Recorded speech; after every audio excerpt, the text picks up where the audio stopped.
Good evening and welcome back to another show of Ideas at Work and Beyond. I've been spending every evening this week watching the Democratic Convention in Denver, Colorado. One speaker after another has come up and said how miserable we all are in these United States, how the United States is on the verge of utter collapse, how we can't possibly withstand another year of the direction that we're going, and there's this desperate outcry for change. Whether we're talking about health care, whether we're talking about the emergence of the omnipotent Chinese economy, or whether we're talking about the war in Iraq, this endless quagmire we found ourselves in. All of these things are problems, all of which, of course, will be fixed if we just vote for Barack Obama. Now, not to be too political on this show, but I am delighted this evening to have a gentleman named David West who has written a truly interesting book. The name of the book, and I think we have it up as well, is called Reality Check. The subtitle is The Unreported Good News About America. I've spent the last 2 weeks studying this book, underlining this book, looking at the different graphs, the different anecdotal evidence. The statistics that they have in this book are just compelling. And before we meet our guests, I just want to quote what he starts the book with. It says, "Facts are stubborn things. For whatever may be our wishes, our inclinations, or the dictates of our passion, they cannot alter the state of facts and evidence." That was a quote from President John Adams. Well, this evening, we're going to spend the entire hour on this book, a book written by David West. Thank you so much for joining us. Well, thank you. I really appreciate this. Thank you very much for having me. I'm really looking forward to it. I'm very excited about getting this message out because it is really truly a worthy message, and it needs to be aired. And I'm glad you started with that quote because I want to say we really wanted to not be partisan in this book. We really wanted to get facts out. Now, the partisan side of it will be clear, but what we really wanted to do is we wanted to have a book that people could feel comfortable about giving to their neighbor, to their friends, and more importantly to their kids, especially the ones coming out of colleges and universities today who really have been told that this is a terrible country and it's really in a mess and it's really broken, because it really isn't.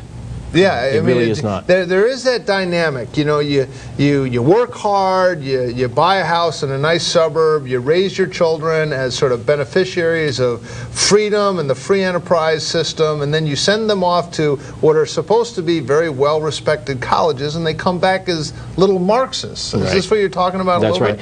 And we think that that the discrepancy between perception and reality in this country is probably unprecedented. And we don't have any proof of that, but it just, if we go through the 20 items in this book and you look at how significant, it's staggering how big a difference there is between perception and reality. Yeah. Just one misconception after another. Yeah. And it's I mean, I don't mean to be too political. It just happens that the Democratic Convention has been going on this week, and literally speaker after speaker, whether it's the issues you talk about in this book, the mortgage crisis, Katrina, now they're talking about another, hurricane coming ashore, and oh boy, if the Republicans run this, it'll be a disaster. Not going into some of the statistics you talk about.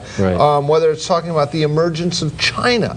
You would think that the American economy was on the verge of collapse, and that we better all start learning Chinese because it'll take over. Some of the statistics you talk about in this book are compelling. Yeah. Let me actually, if we're going to be on for almost an hour, I want to start with... Oh, and by the way, feel free to call in. The number here is 792-4101, 792-4101, and we'll take your questions right on the air for David West. I want to start with a summary of why this book is really important and why the message needs to get out.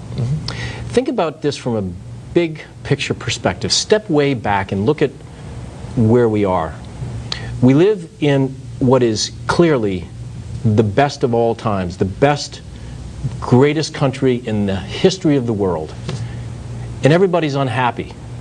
This is the front cover of The Economist magazine from 2 weeks ago. How is it possible? Hold that up. Keep talking. Keep talking. How is it possible that we live in such great times and the polls all say everyone is unhappy? Yeah. Well, the answer to that is, for the last 6 years, almost every single thing we have heard about our country is negative. From the terrible shape of the economy, to the war in Iraq, to the huge increase in the budget deficit that resulted from tax cuts for the rich and an explosion in defense spending. And China's going to overtake us, and the incompetent response to Katrina, and our terrible health care system, and on and on. And I've just listed about 7 or 8 out of the 20 items in our book. The problem is, the idea behind every single one of those points that I just made is wrong. They are all based on misconceptions that have been put out there by the media, right or wrong. You know, they have their bias, and they have their reasons for wanting to. Let's face it, if you go into a neighborhood and there's one house on fire, that house is news. Yes. And that's what they focus on. Right. Okay, but every once in a while you got to step back and say, well, wait a minute, what's the condition of this neighborhood? You know, because all I've been seeing is burning houses here for the last 8 years. What's the real condition? And that's what we wanted to do in this book. And we wanted to, as I said, we wanted to deliver facts, not opinion, and we wanted to do it in a way that people would feel comfortable giving their neighbor or their friend, their next door neighbor something, and they're not going to feel that it's an overly partisan thing. I'm not out here, you know, trying to give you the Republican Party line or the other side. We want to sort of give you know, people on the other side of the red-blue line, if you will, something can feel comfortable about. Yeah. Well, I've appreciated reading the book. I found it very interesting. I'd like to kind of dive in, if we could. First of all, I'd like to talk a little bit about China. You bring up an incredible statistics regarding China, and we have a bar graph for that, which we can put up on the screen too. But everyone's very, very concerned about the growth of the Chinese economy. And when I've had this discussion with friends, I say, well, you know, their economy is growing, but they had, well, you'll be able to fill it in better, but basically they had a much lower starting point, so it's not unusual that they're growing in leaps and bounds. Why are they growing? Well, they're growing because they're manufacturing things that it's less expensive to manufacture there, and they're selling it to the largest market in the world, which is essentially the North American and the American market. So where's the rub? They just hosted a nice Olympics there. Their country is coming ahead. It's wall-to-wall Kentucky Fried Chicken and McDonald's. I don't see the emergence of China as a threat.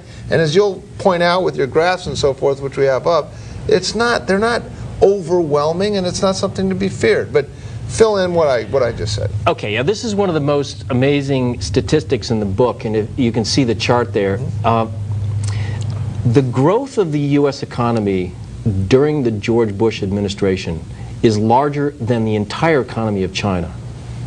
Now, so wait, just the growth in the American economy during the Bush years is equivalent to the entire economy of the entire nation of China. It's right. It's an amazing fact. You almost have to say it twice to really understand what it means. And keep in mind, they have 1.2 billion people, 4 times as many as we do. So if you did it on a per capita basis, it would be 4 times. In other words, our growth would be 4 times the per capita size of their economy, their GDP. You know, it's amazing that a country as great as ours could be threatened by, feel threatened by a country where the average per capita GDP is less than 5% of ours. The average Chinese person makes less than 5% of the average American. Yet somehow we're threatened. Now why is that? That is the narrative that's popular right now in the media. And I think narratives have by and large been chosen according to whether they make it seem like things are really bad under the Bush administration. Back in the, I don't know, I lose track of time now, but like in the 70s and 80s, it was Japan, the emergence of Japan, the Japanese economy. Boy, right. They do things right. We do things awful, you know. Right. Japanese cars are better. The quality isn't the same. But you know, you don't hear that much anymore. I mean, America has been able to hold its own in manufacturing and quality of goods in a robust and resilient and responsive economy compared to some of these other countries. And I take a step back and say, India, China, they're using more oil. They're consuming more natural resources. Their economies are growing. Hey. This is good news. Do you know what I was driving, I almost drove off the road, I heard this today. Our economy actually grew 3.3% in the spring quarter. Right. I mean, 3.3%, that is an incredible growth rate. And they said, hey, you know where it's coming from? Exports. That's right. Exports. That's right. And who's buying these exports? The Chinese, the Indians. I mean, now there's some certain parts of the Chinese government that I certainly have, you know, some freedom issues. Tibet's one of them and so forth. But my goodness, this isn't a bad thing that we have these emerging economies. It's a good thing. Right. We're able to sell things to them. Right. The amazing thing about that 3% number we heard today. 3.3. 3.3% increase. For 6 months, all we've heard about is a recession. It's almost every other sentence in the news. And it's very, you know, first of all, most of the people talking about it don't know the definition of a recession, let alone know whether we really are in a recession. Of course, we haven't been in a recession. But the most amazing thing about that number is that while we were growing 3.3%, most of the other developing countries are actually in a recession. They're declining, or in the second quarter, declining relative to a year ago. Here's a thought, and I'll get a little political on you, because you do run the risk of, you know, two guys sitting on a TV studio here saying, hey, everything's fine, everything's fine, everything's fine. Because I guess you could say everything isn't fine. There are foreclosures down there. House values have gone down, and people in Fairfield County are losing their jobs. Right. The financial industries especially. Wall Street's been hard hit, and there are tough times. Right. So I guess your book, and it's interesting because I went online and there were some, you know, actually overwhelmingly positive reviews, but there were some reviews where it talked about that you were viewing things a little bit through rose-colored glasses, that the middle class doesn't really have houses full of flat-screen TVs and cable vision and what have you, and that there is some hardship out there. So I don't think you're saying that in the ebb and flow of the business cycle that there isn't hardship whatsoever, that we have this panacea of, you know, never-ending upward economies, because there is some difficulties, but at the same time it's not as bad as I think the media is portraying. Yeah, our book is more about the last 6 years than the last 6 months. If you look at the last 6 months, and we do address this in the book, there are some corners of weakness in our economy. You know, the two main areas are real estate and credit, mortgages, and oil prices. Right. Now, the interesting thing about those two areas is that the federal government played a role in creating both of those problems. Okay. Now, the implication, whenever we hear that from the media, is that this is the fault of this current administration. Well, oil prices could have been, you know, the shortage in oil could have been mitigated at least. Had we drilled in ANWR? By three things, one of which is drilling. Where the caribou are. Right. Drilling more oil, which was prevented. Right. Nuclear energy, which was prevented. Right. And tapping into the huge... We're not big fans of caribou, but okay, go ahead. Go ahead, tapping into the new... I'll explain the caribou. The huge reserves of shale oil that we have in the United States. Oh, shale oil, or are you talking about offshore drilling? Shale oil. Shale oil. We have more shale oil locked in reserves in Utah and Colorado. Okay. And we have the technology to be able to get it. Yes. By the way, the number is 792-4101. Caller, you're on the air. Yeah, I just wanted to ask your guest, you know, a year or so ago, a bridge fell in Minnesota, and, you know, our national highways were built back in the 50s. What is the reality of our infrastructure in this country? That's a good question. I mean, here you wrote a book, Reality Check, everything's fine, ignore the bridge that collapsed. That's what you're talking about, right, caller? Yes, I am. Okay, thanks for calling. Yeah, you know, I looked into this issue because somebody attacked the administration for not keeping our infrastructure up. And it turned out that there had been an increase in spending on our highways under the Bush administration, at least in the first 4 or 5 years, that was bigger than the entire Clinton administration. I can't address all the specifics, but I do have the impression that you know, you can always find problems. You have to. The purpose of this book was to look at the big picture.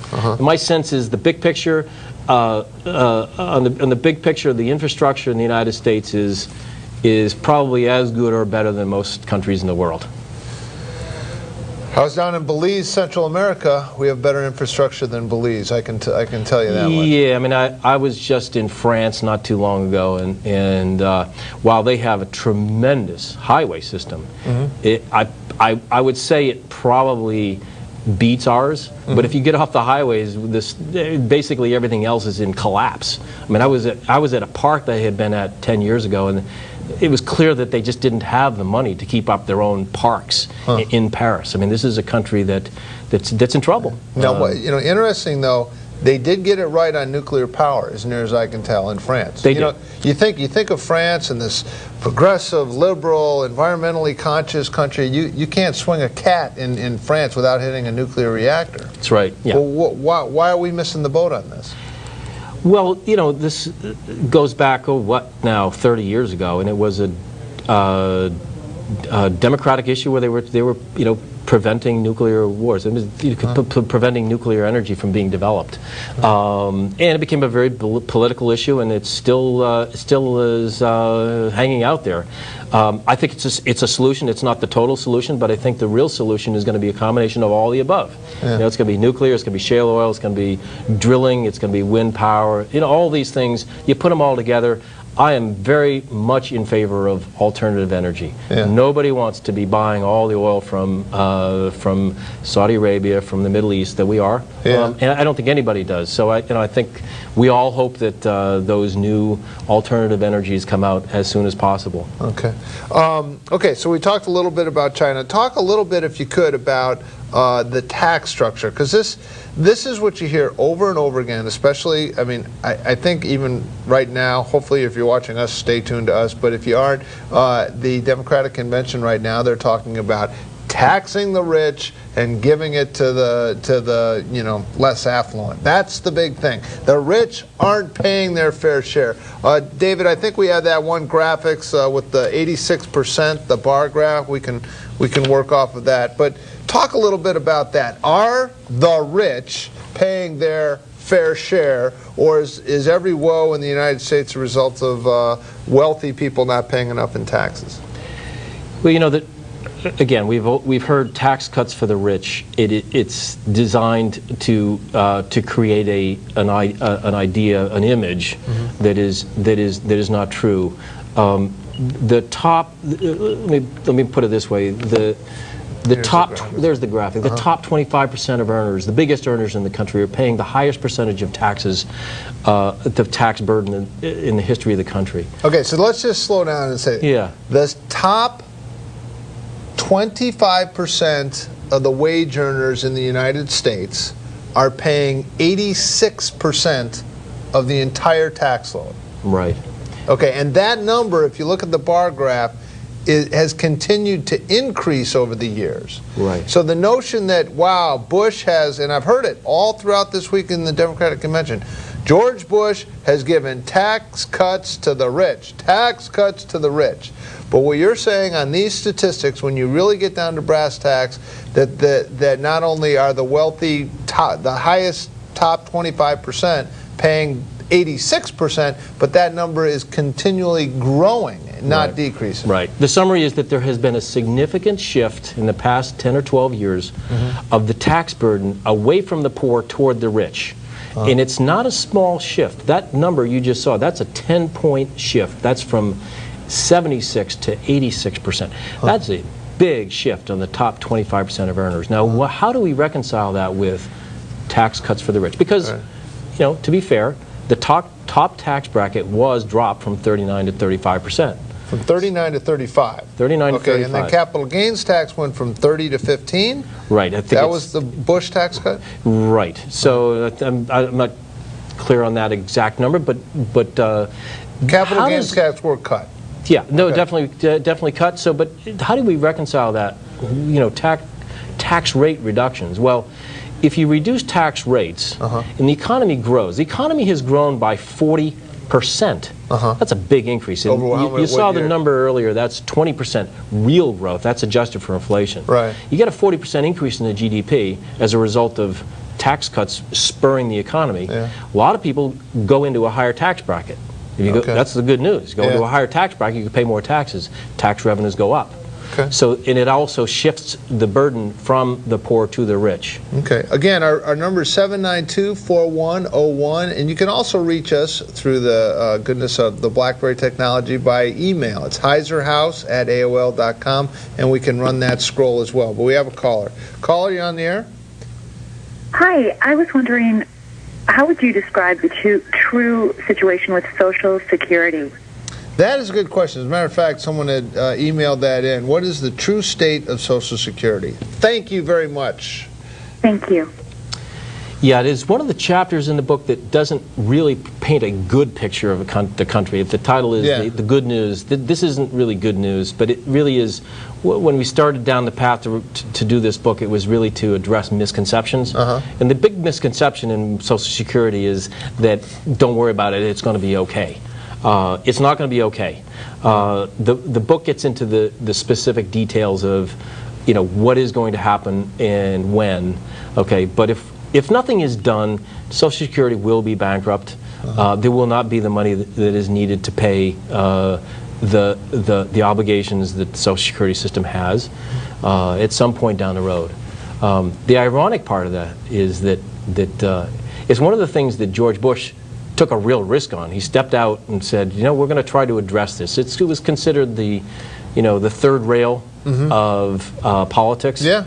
He put his foot on it and they turned on the juice. Right. Basically, that's what happened. Okay. And then they tried to... the risky scheme to privatize... What's interesting about that one is that the AARP, which doesn't tend to be all that supportive of conservative principles, actually on their website says that we think one of the solutions would be to allow people to invest their own money and put it into the stock market instead of the into interest-bearing accounts. So it's interesting that it became so controversial, but AARP thinks it was a good idea. The truth is, it would have gone a long ways to help solve the problem. The returns on equities are higher than the return on fixed incomes. Yeah.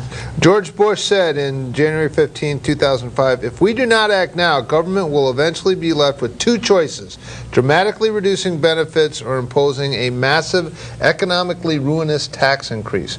Leaving our children with such a mess would be a generational betrayal.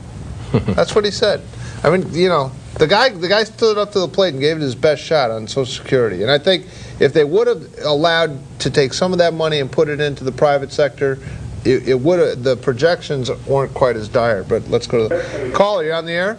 Yeah, Marty. Hi, this is Frank. Hello, Frank. Thanks for calling. Oh, I love the book. I haven't read it yet. Oh, you got to get this book. I mean, I'm not just chilling because the author's here, but I'm telling you, I couldn't put the book down because it's all these sort of vague conceptions I had, like, you know, the response to Katrina wasn't quite as terrible, and it wasn't exactly the federal government's fault. He goes chapter and verse on that, and just these other issues, like, you know, everyone hates us. Or I love his stuff on the war in Iraq. You know, oh, it's a disaster. It's a disaster. It's not a disaster. The war is over in Iraq. The war.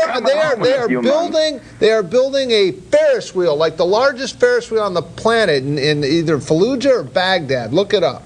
I mean, don't tell me this war wasn't won. And it wasn't won by Democrats, it wasn't won by Republicans. It was won by our brave servicemen and women going door to door with their M16 and doing what was needed to be done in Iraq. And they're winning in Afghanistan, too, and they're saying the disparaging remarks against that. I'm telling you, I'm sitting here watching this Democratic convention, and I'll let the cat out of the bag. I'm a Republican. But I see that one after another, these speakers, and you don't have to agree with any of this, because you can stay neutral for whatever. One after another, these speakers are going up there talking about what a disaster Iraq was, what a disaster Afghanistan was. The fact of the matter is over 50 million people were freed from tyranny. Now, anytime you go to war, people are going to die and you're going to break things. But I couldn't be more proud of our servicemen and women and what they did in those two countries and the freedom that those countries are now allowing. And you know who's having the most freedom? It's the women. Ask a woman who lived in Afghanistan before the United States military came in there and liberated them, and ask her what her future was. They weren't allowed to leave the house. They certainly weren't allowed to go to school until the American soldier put boots on the ground there and straightened that out. So don't get me started on that. You read this book, he's got chapter and verse on this, and it's just an incredible read. But I'm sorry, Frank, you called here. I guess you have a question. All right, it's your show after all. I know. I'm a little I'm a little wound up. But there's certain groups that are exempt. There's certain taxpayers that are exempt from paying Social Security. They seem to be subsidiaries of the Democrat Party. One of them are teachers, and there's a few other unions. They're able to put their money into T-bonds, and it works all right for them. They're getting a better return for the dollar. Yet the strong majority of Democrat Congress people didn't want us to privatize, give us the freedom to invest our money in T-bonds or anything. They just said, Enron, you guys are going to put it in responsibly, invest it. You know, I fail to understand why can't we, if there's a certain group of people that are taxpayers that are exempt from paying Social Security because they're darlings of the Democrat Party and supporters of the Democrats, people don't know this. I think I should be able to take all of my Social Security money and invest it as I wish. I could put it into T-bills and get a better return.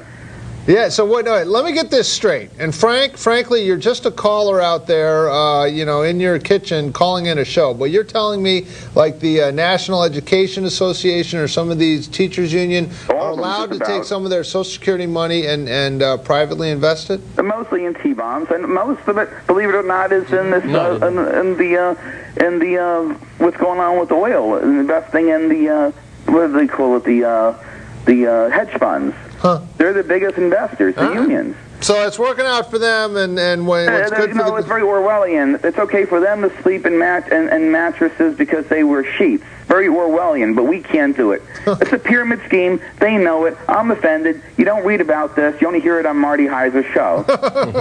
Well, you also, I don't know about that, but buy the book. Thanks a lot for calling in.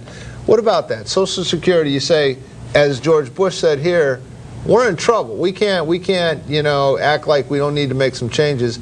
He suggests let's take some of this vast amount of money that's being collected and put it in stocks and bonds. Like he was talking about T-bills, something secure, but you're going to get a better return, and then project it out, we're going to be okay.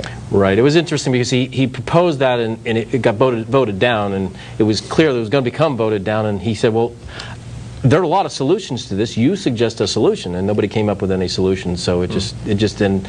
And, we wonder why the ratings of our congressional leaders are so low. I mean, just you look at this and you say, how is it possible that all you can do is just do all this political infighting, and it's just. But anyway, I want to just add one plug for the book and sort of why is it important that this book, the message in this book, and I want to say, I think you could probably tell I have a political point of view myself, but the book doesn't really. Yeah. Just because we wanted to make it so that people would feel comfortable giving it. Why is it important?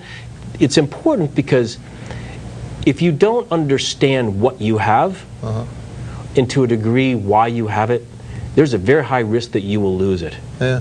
And right now in this country, there are a lot of people who not only don't understand what we have, but they actually are the other way. In fact, especially you talk to our kids coming out of the colleges and universities. I think I said this earlier. Yeah. Not only do they not think it's a great country, they think it's broken. They think it's terrible. Yeah. That's why we need to have people who who believe that truth should prevail, good people, take this book, buy it, read it, give it to somebody else. Give out a couple of copies.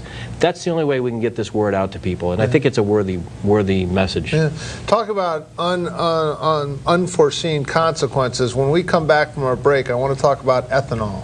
How, liberal-minded, let's not drill oil, let's use biofuels. Oh, wow, green fuels, that sounds great. How that ends up causing, food riots in Haiti and hurting some of the most vulnerable people on the planet. But we'll talk about that. We're going to come back with our guest, David West. His book, Reality Check, the unreported good news about America. You won't get this if you're watching the Barack Obama Zeus landing in Denver. You won't get this. You may get it next week from Minneapolis, which my wife, by the way, is going to that convention. I'm very excited about that. She's actually in the studio. She's the lady going, no, no, no, right over there. We're going to take a break right now, and we will be right back with David West for more on his book. Thank you.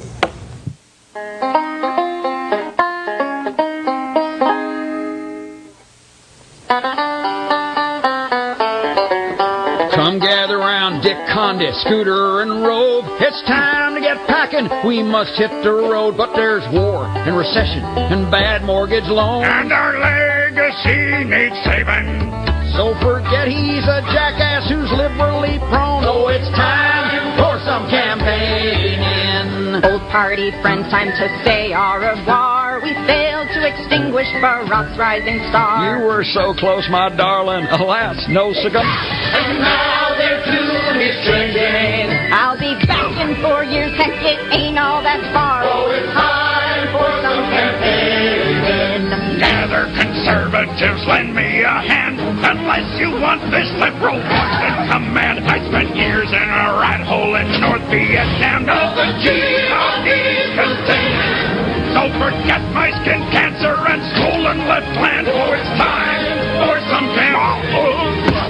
Gosh, I'm so tired of divisive exchange, and I got one or two things to say about change, like the change we must change to the change we hold dear. I really like change, and I made myself clear. So you'll talk about change till you're deaf in the ear. Oh, it's time for some campaign. Citizens gather from both far and near for a ritual we practice every 4 years. When we promise you anything you ought to hear. To win the proud regime, we spend billions of dollars to make our points clear. To get you to step up and cast your vote here, then we spin you around and poke you in the rear. Oh, it's time for some campaigning. Yes, it's time for some campaigning. Yeah. Welcome back to Ideas of Work and Beyond. You know, you got to love the internet, because if it weren't for the internet, we wouldn't have cartoons like that one we just watched. It's pretty funny. It actually hits some pretty interesting things. I mean, this whole political year has, to me, just been fascinating. The emergence of Barack Obama, Hillary Clinton, and then John McCain, kind of a sleeper candidate in the primaries, coming through, POW, survivor. Wow, what a contrast. And then you see these commercials come out. I mean, even tonight, Barack Obama is making his acceptance speech, and John McCain is spending his campaign dollars running an ad that basically says, Barack Obama, good job. You made it. This is a fulfillment of Dr. Martin Luther King's speech of whatever it was 45 years ago, and job well done. Tomorrow we get back to the campaign. Wow, I mean, this is compelling stuff. And the fact that you can have a presidential candidate that fills a stadium of some 80,000 people coming to hear him do his acceptance speech, I don't know if we're in a post-racist society, but if we're not, this is pretty doggone close. And, hats off to Barack Obama tonight as he accepts the nomination of his party to be the president. Now we're going to get into some brass tacks of the political debate next 70 days, and I hope everyone exercises their right to vote, because it was a right that was bought in blood on battlefields across the country, or across the world. Anyways, Back to our guest, David West. The book is Reality Check, The Unreported Good News About America. And before we went to that highly educational cartoon break, we were talking a little bit about ethanol and some of the unintended consequences of seemingly good liberal policies. And if we go into them with leading with our heart maybe and not necessarily our head, we end up with food riots with some of the most struggling and poor and vulnerable people on the planet, which is the exact opposite reaction of what we wanted to do. Yeah. But talk a little bit about that. Yeah, and ethanol certainly was good intentions. You know, as I said earlier, everybody wants to reduce our dependence on foreign oil. Unfortunately, it doesn't make economic sense because it costs more to create a gallon of ethanol in energy than a whole gallon of gas produces. So economically it doesn't make sense. But the worst unintended consequence, we'll come back to unintended consequences in just a minute, but the problem is what no one really foresaw was the amount of food that would take out of the system. Yeah. And it doesn't take much food to be removed to cause shortages, and those shortages have their worst consequences on the poorest. Yeah. And it has caused serious food shortages. Now, what can we learn from that?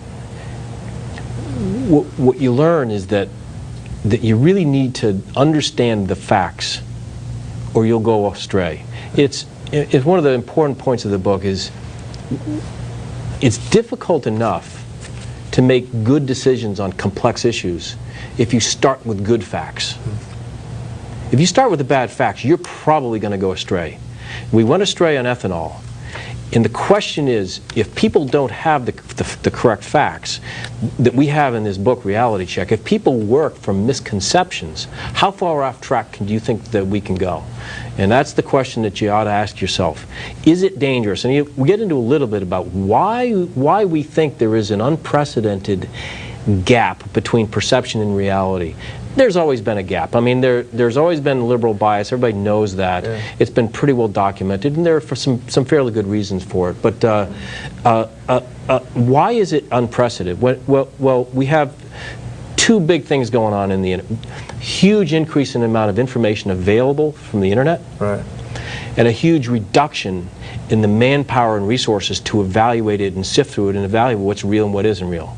Huh. You put those two simultaneous things together, and all of a sudden you've got a lot of unfiltered, much more unfiltered information, unchecked, going out there raw to the people as if it's fact when it's really just sort of opinion. Right. You combine those things with unprecedented bias because people are angry about George Bush's elections and angry about the war in Iraq. You put that all together and you got chaos. Yeah. We have now, we believe, an unprecedented gap between perception and reality. That's dangerous. Okay. The phone number again is 792-4101. 792-4101. Please call in. We only have about 15 minutes left. Caller, you're on the air. Hey, Marty, how are you? Good, good. Hey, it's Big Al. Big Al, thanks for calling in. Hey, how are you? Good. Hey, an interesting discussion tonight. There's a lot of talk about perception versus reality in the United States, which I think is enlightening, and I can't wait to read Reality Check. You got to get this book. It's good read. In recent days at the DNC about the perception and reality of the United States and how our reputation internationally has declined dramatically during the Bush administration. What is reality from the perspective of how we're viewed by our allies and the free world outside of the U.S.? Excellent question, excellent question. Let me just on that note, there was a quote that got a standing ovation. And some speaker, here's the quote. He said, our strength, we want to have, the United States should have strength by the power of our example, not the example of our power. And that got a standing ovation at the Democratic convention. I think it was Bill Clinton that had that quote. We want to show our strength by the power of our example, not the example of our power. Mm-hmm. I have some thoughts on this. You're the guy that wrote the book, though. Go ahead. I have so many things I could say, but I want to address that question. I think the truth is, the facts do say that the reputation of the United States has taken a hit in the last 10 years. But you have to ask yourself, why is that? Because the misconceptions that exist in the U.S. also exist around the world. And I said yesterday to somebody, I wish I could take this book and give it to every single European who's so critical. If 95% of Americans have no reason, no understanding of why we're in Iraq, it's fewer Europeans. I would say 98% of Europeans have no idea why the war in Iraq even exists. And it's a shame, because it does a disservice. It does a disservice to the process of democracy. It does a disservice to the reputation of the United States, a disservice to our troops, the brave people who went over there and did the hard work, and it does a disservice to our coalition members who helped us. So yeah, I think the reputation has suffered, and we really want to try to get the message from Reality Check out to not just the U.S. but to the rest of the world. Let me take the other side of that, just for discussion purposes. France just elected a new. I'm an idiot, but what do they have? Prime ministers, presidents? Whatever. Okay, the head of France right. and the head of Sarkozy, Germany, yeah. Mm-hmm. and the head of Germany. Both are unabashedly, resoundingly pro-American. Mm-hmm. France, you'll recall from a couple summers ago, I think they had 45,000 cars that were burned by Islamic fascists, you know, that were upset. You remember that? Yeah. It was ridiculous. Yeah. Mm-hmm. So I'm not completely sure. I mean, there is a view. I won't put a title on it, but there is a view that we are much hated in the world, right, and so forth. But if we're so hated, why in France and Germany, let's take them as examples, why did completely pro-American politicians get elected to the head positions in their country? Right. That's my question. No, and I think it can go back. One of the chapters in the book at the very end is how polls can mislead. Yeah. And I suspect that there's a lot of that going on. I'm going on the polls, and the polls overseas do say that people are down on America. But the reality is, and you're totally right, Marty, everybody wants to move here. Yeah. So I have a friend who works for a French company. He had this joke. He said, you Americans, you're so dangerous. You have no culture. You have no art. You have no food. Do you have any job openings? Yeah, right. Well, you say in conclusion, you say, we are both the most imitated and hated culture in the world. We are both the most trusted and the most feared military power. We are the world's largest maker of things, seller of goods, buyer of world's products, and we do matter, and we can't afford. Anyways, but you go on and say we are both imitated and hated, right, in that sense. I saw an interesting interview with General Tommy Franks. Now, General Tommy Franks led the coalition forces, which in another part of your book you point out, or I think, there are 86 countries in Afghanistan, and there was more countries in the coalition for the second Gulf War than there were for the first. And the first one, George Bush #1, was touted as this, masterful diplomacy where they got all the countries together. There were even more countries represented in the second coalition. But Tommy Franks, in an interview, it was compelling. I found it compelling because there was a lady interviewer that was saying, General Franks, we're perceived as a bully in some portions of the world. Mm-hmm. And Tommy Franks, from Midland, Texas, a good friend of George Bush, also from Midland, Texas, who was tapped to be the commander of this invasion, said, well, he said, I'm all right with that. That's all he said. He said, I'm all right with that. And it sort of changed my perspective on the whole thing. I would love to be loved. My mother grew up in Germany. I have all kinds of cousins and nieces and nephews in Germany. An entire half of my family lives in Germany. Mm-hmm. And I get to think, from Ronald Reagan putting those Pershing missiles in to counteract the SST to everything. But I'll tell you, they were pretty, well, maybe not Germany, but France was pretty happy when Patton rolled through. They were pretty happy when the United States Armed Forces liberated that country or that continent twice this century. And my point is, if we're the strongest in the world, had we not taken action after 9/11, sometimes I think people think these things happen in a void. I had a good friend who worked for Cantor Fitzgerald in Tower Number 1. On 9/11, he was engaged to a gorgeous girl named Susanna, who was from Sweden, actually. He died. All he did was go to work that day, and he died. To have 3,000 of your fellow Americans slaughtered on your streets and not to respond invites further attack. And that's another legacy of George Bush. And this is probably the worst time in the world to get on TV and say that you appreciate the presidency of George Bush. The idea is that he's at the low ebb and we need change, we need change. But my point is, like Tommy Franks, I'm proud of our military. I'm proud of what we're able to accomplish. And you know what? If we're the strongest guy on the block, I'm okay with that. Right. If people are intimidated by that, like, say, Omar Gaddafi what country? Libya, thank you. In Libya, if he's intimidated by that and wants to give up his nukes, that's fine with me. And the fact of the matter is, I don't think that negative American image that the world tends to have is all that accurate. Because you go over there and you see our military and you see how people are respected and accepted around the world, and I think we have a pretty good image. Right. It's an image from strength. But I went on a rant there. What are your thoughts along those lines? That's fine. I want to address what you said about George Bush and how it appears that everyone is afraid to almost defend his presidency, and it's conventional wisdom that when you listen to the talk last night, it's one thing after another, and it's almost a foregone conclusion that this has been a disaster. Oh yeah.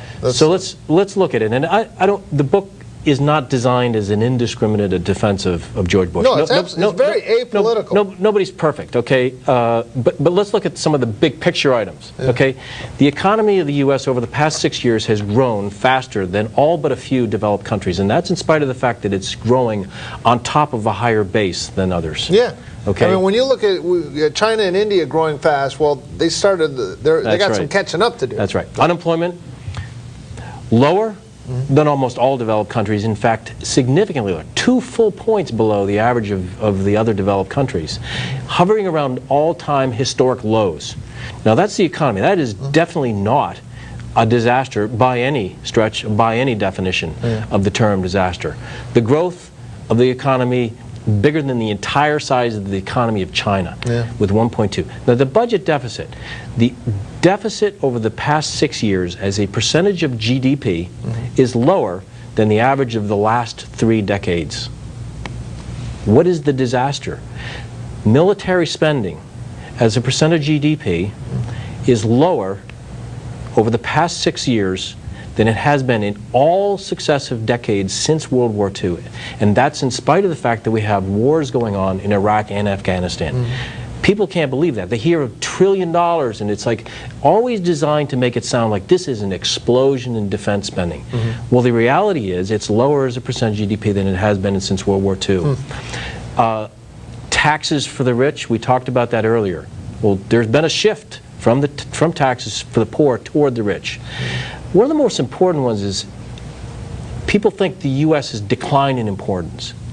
The United States is a higher percentage of the total world economy today than it was 10 years ago. That is an astonishing fact. And I'll tell you why it's astonishing, because it had gone down for 50 years, and now it is up in the past 10, while all the other developed countries, on average, have continued to go down. Let me see if I got the numbers. Is this a disaster? Why are we afraid to defend George Bush? What is this? Yeah, no, I agree. I think in your book, let me see if I got the percentages right. At the end of World War II, we represented 47% of the world.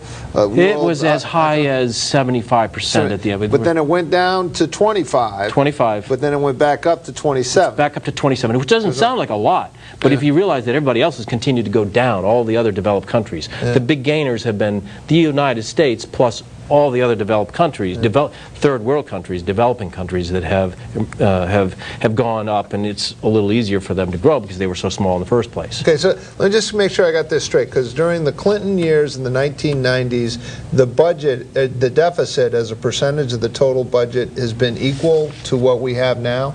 Is that what you're saying? I'm sorry, say it again. You said that the budget deficit now, which was supposedly runaway deficits, you know, the sky's fallen, is equivalent to the 1990s, which was as a percentage of GDP, which is the important way to look at it. I mean, the economy grows, your budget grows, so I mean, it's like you have to look at things relative. Now, that's not what we hear in the media. We hear the increase in the budget. Okay, well, that's it's like saying, oh, look at how much a postage stamp costs. You know, you know, 30 years ago was a kid, we could mail a letter for 2 cents. Okay, well, of course, but you know, there's been inflation. Let's look at things in perspective. In perspective, and to be fair, it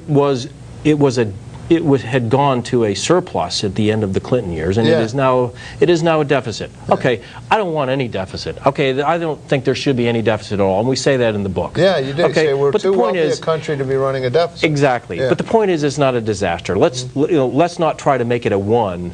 It's not a 10, but if it's a 5, it's not a 1. There's a big difference between a 1 and a 5. So let's not try to make it look like a 1 when it's really a 5. Yeah. Okay. What do you? Well, a couple things that we were going to look at the lead up to the war in Iraq, and it's interesting because I mean we've been crunching the numbers pretty good, and a lot of this has an economic foundation and underpinning, healthcare. The deficits, taxes, and so forth. But let's talk a little bit about some of the misinformation regarding the lead up to the Iraq War. And I love the way you start every chapter. You start with quotes, and I assume these are accurate headlines from different news agencies, and basically weapons of mass destruction. We went to war based on a lie. You know, those are some of the quotes leading up to it. I'll find it, but what is the misinformation? Where's the reality check regarding the motivation for the Iraq War, how the Iraq War was fought, and the results?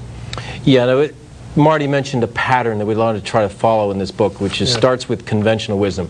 What's the conventional wisdom out there? And then, you know, a couple quotes to support that, and then we get into the facts. Yeah, here's your conventional. Truth is the first casualty, is credibility the second, New York Times, talking about the war. Bush wanted war, Washington Post. Bush led U.S. to war on false pretense, MSNBC. Those are the quotes, and then you go in and take it from there.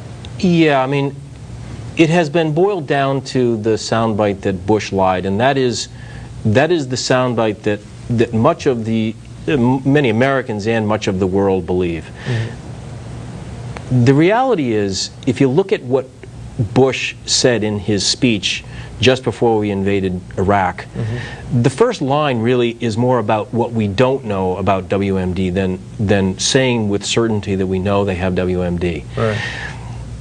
You can't understand why we went into Iraq without understanding Resolution 1441, which is, now we're going to get a little bit boring here, but the reality is why we went in there is because the government of Iraq refused to comply with the requirements of the treaty that ended the first Gulf War. Right. They refused to do it in spite of, after 12 years and in spite of about 12 UN resolutions, the last one of which was voted unanimously. It wasn't just the United States, it was all 15 members of the Security Council of the UN said, if Saddam doesn't do X, Y, and Z, we're going to go in. It didn't say exactly that, but that was the intent, and everybody knew that was the intent. And he didn't do it. Yeah. At that point, you have a choice. You can either say, oh, well, never mind. You know, we didn't really mean that. We've been through 12 other resolutions. Well, okay, see you later. Yeah. At that point, we had done everything else we could. You either invade or you lose all credibility of the UN and the United States, the United Kingdom, and anybody else who supported that resolution. Yeah. Why did we not? Well, before we went to the vote, France and Russia, notably France, said, well, if you go to a vote, we're going to veto it. That was their right as a permanent member of the Security Council. Right. And that gets into You've got to read the book about, question is, why did they veto that? Yeah. The oil for food. The oil for food scandal got almost no press. It's the most amazing thing. People think it was just some sort of vague accusation that maybe somebody in the media wanted to make the UN look bad, or who knows what. It was just a political thing. This was a scandal that was huge, and it was proven. These people admitted, and some of them went to jail, and they were tried and convicted of these crimes, and they had a very significant effect on world events. Too much to go into right now. You've got to read the book to really understand. It's a fascinating chapter because you see why they were beholden to not the government of Iraq, but to Saddam Hussein, and there was no way they were going to let their sugar daddy go down, and there was no way they were going to vote for it. The fact of the matter is, leading up to the war in Iraq, we know that Saddam Hussein had weapons of mass destruction. You quote in your book Halabja, I'm sure I'm pronouncing that wrong, in 1988, where they murdered, it was like 182 people were murdered in gas, and the Kurds were 5,000 Kurds were brutally massacred as well, using poisonous gas. We know, we've all seen the videotape of this, we know for a fact that they had it. The Bush doctrine post 9/11, and I think that's one thing that needs to be re-emphasized. Once 3,000 of your fellow citizens are slaughtered in your country, on your soil, it's a new day. Right. All of a sudden, terrorism, which was a nuisance in a far-off country, was brought right home. And there had to be a change in policy. And the Bush doctrine was, if you are a nation state and you support terrorism or you harbor terrorism, we're coming after you. And I can show you videotape of Saddam Hussein holding up a check to the Palestinian parents of their child who got a fatwa, and Allah told them to go blow up some people in Israel. And as a result of him becoming a martyr, they're getting a $10,000 check. Right. It's like a grip and grin for terrorists. Right. Not only that, but it goes further back. If you remember a guy named Klinghoffer, who was a retired guy in a wheelchair, who was on a ship in the Mediterranean, and he was retired. And the terrorist Abu Abbas took over that ship, and they rolled him right off the ship. Guess where Abu Abbas was living out his life happily? Suburban Baghdad. So the point is, Saddam Hussein was a known supporter of terrorists and was very upfront about it. He had weapons of mass destruction. He'd use it against his own country, and to ignore that and to just go on in a post 9/11 world and assume that everything was going to be fine, I think would have been silly. Now, to actually invade a country, it takes some guts, and it's a tough call to make. And maybe Neville Chamberlain-esque peace in our time would have been better. Right. But I support George Bush's move to do that. And guess what? We've got two democracies. Remember the purple fingers that they went in and, as you point out in your book, with a lot of personal potential harm, they went and voted. And we have two democracies now, Iraq and Afghanistan, fledgling democracies in the Middle East.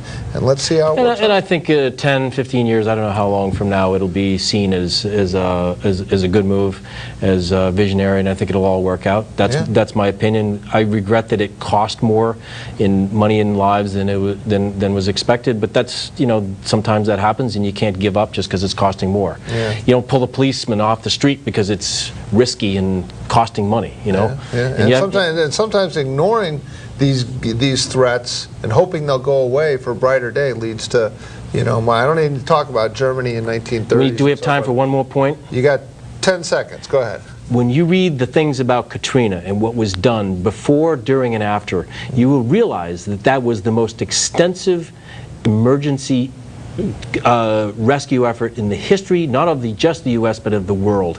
And all we hear about it was a disaster. It's really, you got to read that. It's such, when you see it all in perspective, it's incredible that's what we hear is that it was government incompetence. Reality Check, that's the book. You got to go get it. It's available on Amazon, Barnes & Noble, everywhere. And it's a really fascinating read. David, I want to thank you very much for coming in. Thanks, I appreciate it very much. And join us next week. We're going to have, hold on, it's right here, a petty officer from the Navy. Actually, the same guy we met at that event we were at. Yeah. Great. So he's coming in to talk about what they're doing in the Navy. Thank you very much, and join us again for Ideas at Work and Beyond. And this show will be rerun tomorrow at 12 o'clock. And by that time, we'll know who John McCain chose as his vice presidential candidate. So good night, and thanks for watching.